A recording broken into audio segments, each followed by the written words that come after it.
Jaz sem se odločila zato, ker sem vedno zelo kritična zaradi izrazito sektorskih pristopov pri planiranju, ker sem prostorski strokovnjak, nam je jasno, da znamo usklajevati različne interese v prostoru. In pri viziji se mi zdi zelo pomembno, da ko jo postavljamo, da razumemo to sistemsko razmišljanje in da znamo nekako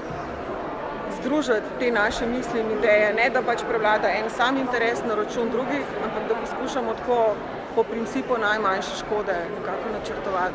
razne dejavnosti v prostoru.